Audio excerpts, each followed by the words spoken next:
নমস্কার সবাইকে। সেদিন আমরা গিয়েছিলাম ধানবাদের বিখ্যাত মাটন পেয়ালি খেতে। আচ্ছা, তোমরা সবাই হয়তো বলবে মাটন পেয়ালি জিনিসটা কি।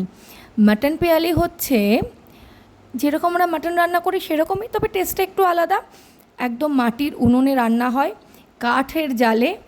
আর যেহেতু ওটা কী বলবো ওটাকে আমি, মাটির বাটিতে করে সার্ভ করা হয়, ওখানে মাটির বাটি কে বলে পিয়ালি, তাই মাটির বাটিতে মাটনটা সার্ভ করা হয় বলে বলে মাটন পিয়ালি।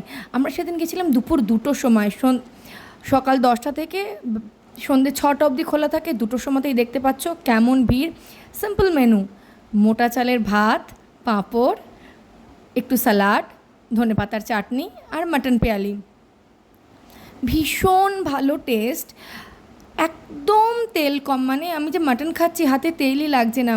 আর মাটনটাও ভীষণ ভালো, একদম দেশি খাসি যাকে বলে, ভীষণ নরম সুসিদ্ধ।